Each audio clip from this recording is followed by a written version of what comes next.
क्या है ये सारा खेल? WTO क्या है? MSP का खेल क्या है?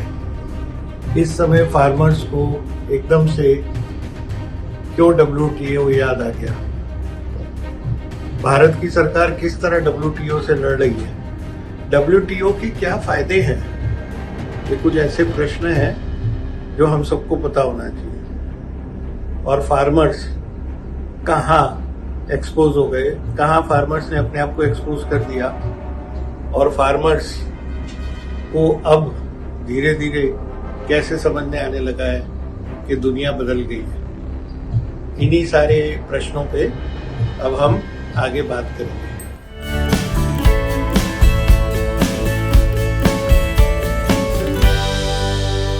MSP, minimum support price. Farmers ये चाह रहे हैं भारत के कि वो जितना भी पैदा करते हैं उसकी एक प्राइस तय हो स्वामीनाथन रिपोर्ट के हिसाब से, और उस प्राइस को गारंटी की तरह दिया जाए, जिससे वो जो भी पैदा करे वो इमीडिएटली सरकार खरीद ले और इस खरीदने की गारंटी सरकार दे और वो MS स्वामीनाथन के फॉर्मूला से हो। ये किसान की एक डिमांड है।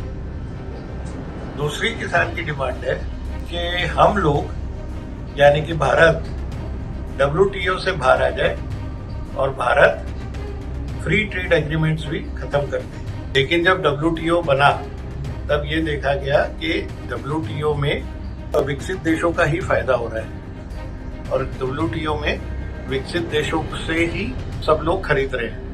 तो फिर WTO में स्पेसिफिक प्रोविजंस किए गए कि विकसित और विकासशील देश दोनों के अलग अलग पॉलिसीज हों और विकासशील देशों से भी माल खरीदा जाए। भारत विकासशील देशों की कैटेगरी में आता है।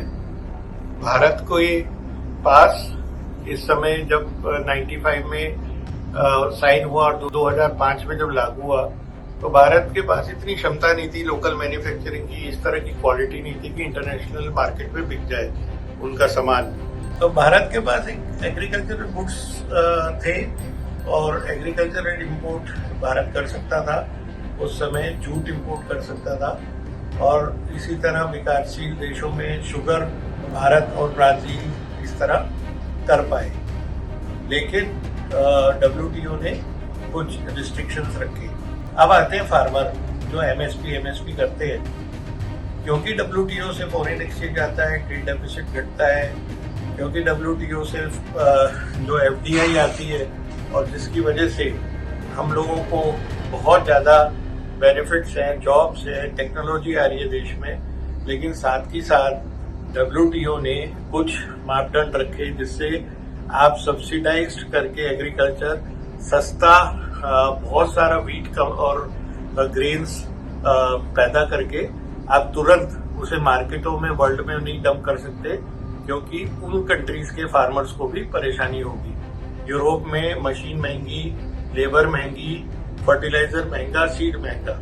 तो अगर इंडिया सब कुछ सब्सिडाइज करके सीड और सब कुछ सब्सिडाइज करके और सस्ते में खरीद के अगर वर्ल्ड में डंप करने लगे और विकसित देश डंप करने लगे तो ये भी एक है जिसके खिलाफ WTO को एक्शन लेना पड़ा। WTO का एक रूल है कि आप 10% ऑफ टोटल प्रोड्यूस सब्सिडी में खरीद सकते हैं। तो सपोज आपकी 10 लाख टन का एग्रीकल्चर प्रोड्यूस है तो उसका 10% ही आप सब्सिडी दे सकते हैं। और इसी तरह विकासशील देशों में कहा गया कि आप 5% अपने फार्मर पे खर्च कर सकते हैं उनके बेनिफिट के लिए। तो ये रूल है, ये MSP का रूल है और इंडिया कंसिस्टेंटली इस रूल को तोड़ता है, क्योंकि इंडिया में कुछ स्पेशल इश्यूज हैं। इंडिया को फूड सिक्योरिटी की बहुत सख्त जरूरत है और फूड सिक्योरिटी लाने के लिए इंडिया को बहुत स्टोरेज करनी पड़ती है और वो इन चीजों की वजह से एक पीस ट्रीटी साइन हुई 3 साल के लिए 2013 में, जिसमें इंडिया की सब्सिडी 10% से ज्यादा है और वो कुछ टाइम के लिए अलाउड है। अभी WTO के नेगोशिएशन में पीयूष जी जा रहे हैं और वो पीस ट्रीटी को एक्सटेंड करने और बातें करने जा रहे हैं, जिस समय फार्मर्स ने ये कहना शुरू किया कि WTO से बाहर आ जाओ। अब WTO से बाहर आना इस देश के लिए इस समय बिल्कुल मुमकिन नहीं है। हर सेक्टर में इन्वेस्टमेंट है, बाहर से हर सेक्टर में टेक्नोलॉजी आ रही है। इंडिया के फिनिश्ड गुड्स अब बाहर जाने लगे, एक्सपोर्ट्स ऊपर जा रहे हैं और इंडिया को बहुत सख्त जरूरत है फॉरेन एक्सचेंज की और ट्रेड डेफिसिट्स कम करने की। तो खाली फार्मर्स की डिमांड पूरी नहीं कर सकता इंडिया। हमें ये भी मानना पड़ेगा कि जो हमारे फार्मर्स हैं they are going through stress. हम इस तरह नहीं सोच के चल सकते कि फार्मर उपद्रवी हैं, फार्मर गलत कर रहे हैं। हम ये नहीं कह सकते कि फार्मर को कोई स्ट्रेस ही नहीं है। हम ये नहीं कह सकते कि फार्मर सुसाइड नहीं कर रहे। 11,000 के करीब साल में फार्म सुसाइड हो रहे हैं, जो आज से 10 साल पहले 20,000 के करीब सुसाइड होते थे। और आज 11,000 जो सुसाइड हो रहे हैं उसमें से भी 5,500 या 6,000 के करीब फार्म लेबर है, जो लैंडलेस लेबर है, वो सुसाइड कर रही है। साथ में उनका लोन बढ़ता जा रहा है। फार्मर स्ट्रेस में है और फार्मिंग रिफॉर्म्स की बहुत सख्त जरूरत है। और ये हम नहीं कह सकते कि फार्मर्स परेशानी में नहीं है और WTO से भी बाहर नहीं आ सकते और WTO के भी रूल्स हैं। अब बहुत सारी क्रॉप्स हैं जिसको हम उगाते नहीं, मगर जिनकी खपत बहुत है। हम तुअर दाल नहीं उगाते, दालें नहीं उगाते, मसूर नहीं उगाते, हम कॉटन सीड कम उगाते हैं, हम लोग तिलहन बिल्कुल नहीं उगाते, पाम ऑयल हम इंपोर्ट करते हैं, लाखों डॉलर इंपोर्ट बिल में जाता है। इन चीजों को हम करते नहीं है, ये बाहर से खरीदते हैं और जो चीज हम हद से ज्यादा पैदा कर रहे हैं उस पे हम MSP नहीं दे सकते WTO और ट्रेड रिस्ट्रिक्शंस की वजह से। भारत में कंप्लेन ये भी हो गई कि जब यूक्रेन का युद्ध शुरू हुआ तो भारत ने बहुत सारा अपना अनाज फ्री मार्केट में बेच दिया सस्ता। तो बाकी देशों ने, जिसमें अमेरिका, ऑस्ट्रेलिया प्रमुख हैं, उन्होंने काफी शिकायत की कि आप इस तरह धान और वीट नहीं बेच सकते, हमारे फार्मर्स को बहुत नुकसान हो रहा है। तो भारत के ऊपर कंप्लेन भी हो गई। साथ ही साथ ब्राजील और उनके ग्रुप ऑफ नेशन जो शुगर मैन्युफैक्चर करते हैं, उन्होंने भी कहा कि सब्सिडाइज करके हमें नुकसान पहुंचाया है। तो उधर ब्राजील की भी शिकायत चली गई है। अब जब आप एक मंडी में बैठे हैं और सब साथ हैं तो किसी को अगर नुकसान होगा तो वो उस देश के खिलाफ तो बोलेगा ही ना। दो चीजें हैं, एक तरफ भारत की एक समस्या किसानों की, किसान स्ट्रेस में है, किसान लोन में फंसा हुआ है और किसान के पास कोई भी चारा नहीं है। दूसरी तरफ भारत WTO के एग्रीमेंट्स में फंसा हुआ है और भारत के पास कोई चारा नहीं है, क्योंकि बहुत सारे सेक्टर्स में भारत को WTO का बहुत फायदा है। तो इसका सोल्यूशन क्या है?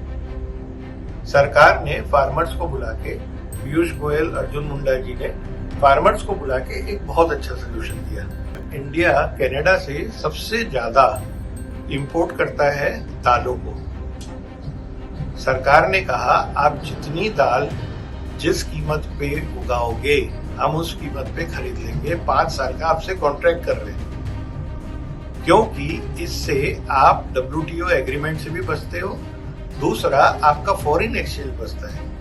तो फार्मर्स अगर डाइवर्सिफाई करें, कम शुगर केन लगाएं जिससे आपकी वाटर टेबल भी खराब हो रही है, कम राइस लगाएं, कम वीट लगाएं और उसकी जगह ऐसी क्रॉप्स लगाना शुरू करें जिसको हम इंपोर्ट कर रहे हैं, तो फार्मर्स को बहुत पैसा मिलेगा और काफी हद तक स्ट्रेस भी खत्म होगा। तो अगर ये सोल्यूशन इतना आसान है और अगर फार्मर ये कहता है कि अगर मैं क्रॉप डाइवर्सिफाई करूंगा और मेरी प्रॉब्लम सॉल्व हो जाएगी, तो पंजाब के फार्मर्स ने ये बात क्यों नहीं मानी? क्यों नहीं पंजाब के फार्मर तैयार हो गए कि हम क्रॉप डाइवर्सिफिकेशन कर सकते हैं और हमें सरकार मुंह मांगी कीमत देने को तैयार है? क्यों नहीं हम लोगों ने ये बात मानी? हम कह तो नहीं सकते, लेकिन ये बहुत शक है कि कनाडा के ऊपर आरोप है कि पंजाब के फार्मर्स को भड़काया जा रहा है और सारा इंपोर्ट कनाडा से हो रहा है। तो मैं 2+2 नहीं करना चाहता, लेकिन और कुछ लग भी नहीं रहा। ये साफ जाहिर हो रहा है कि पंजाब का फार्मर पहले तो मान के खुश होके गया था, लेकिन सडनली उसने ये बात नहीं मानी और वो फिर अड़ गया कि WTO से इंडिया बाहर निकले। और वो फिर अड़ गया कि हम लोग नहीं क्रॉप डाइवर्सिफाई करेंगे, जबकि ये इतना बढ़िया सोल्यूशन है। WTO की भी इसमें सारे रूल्स फॉलो होते हैं, इंडिया की फॉरेन एक्सचेंज भी बचती है, फार्मर्स का स्ट्रेस भी खत्म होता है और देश में अपनी उत्पाद बढ़ती है, जिससे कि देश को कम से कम इंपोर्ट करना पड़े। तो ये है कॉम्प्लिकेशन WTO का, ये है कॉम्प्लिकेशन MSP का, ये है कॉम्प्लिकेशन इस आंदोलन का। इससे साफ जाहिर होता है कि आंदोलन में सोल्यूशन नहीं ढूंढा जा रहा, सिर्फ सरकार को परेशान किया जा रहा है। कम्युनिस्टों के पास कभी सोल्यूशन नहीं होते, सिर्फ रिवॉल्ट होता है। कम्युनिस्टों ने आज तक ये नहीं सोचा कि हम इसको सॉल्व कैसे करें। हम वही पैदा करते रहेंगे, हम आपको वीट ही देते रहेंगे, हम आपको राइस ही देते रहेंगे और आप उसी पर हमारा सब्सिडी करते रहे और यही हम करेंगे, जबरदस्ती करेंगे, नहीं तो ट्रकों से आके आपका सब तोड़ देंगे, आपके प्रधानमंत्री को मारने की धमकी देंगे। ये नक्सलवाद से किसका भला हो रहा है? ये सब बातें सोचने की हैं, समझने की हैं, पढ़ने की हैं, जानने की हैं और फार्मर्स के साथ खड़े होने का समय है, क्योंकि फार्मर्स सच में स्ट्रेस में है, इसमें कोई दो राय नहीं है। 2014 के बाद किसानों की जिंदगी में बहुत फर्क आया। MSP के दाम तेजी से बढ़ाए मोदी सरकार ने और उसके बाद जहां जहां बीजेपी की सरकारें थी वो MSP की रिकॉर्ड खरीद हुई। ये देखा जाता है कि जहां जहां MSP के रेट होते हैं लेकिन सरकारें खरीदना नहीं चाहती हैं, लेकिन भारतीय जनता पार्टी वचनबद्ध थी और खूब MSP में खरीदा गया। ड्रिप इरिगेशन की स्कीमें और बहुत सारी और व्यवस्थाएं जिसमें सीड का हमेशा अच्छे सीड मिलना, फर्टिलाइजर्स का रेट को तय रखना और उसके बाद फर्टिलाइजर की सप्लाई रहना, यूरिया की सप्लाई हमेशा रहना और साथ में किसानों को बैंकिंग प्रणाली के साथ जोड़ना, किसान सम्मान निधि देना जिससे किसान के जेब में कैश हर साल आए और उस कैश से किसानों का बहुत भला हुआ।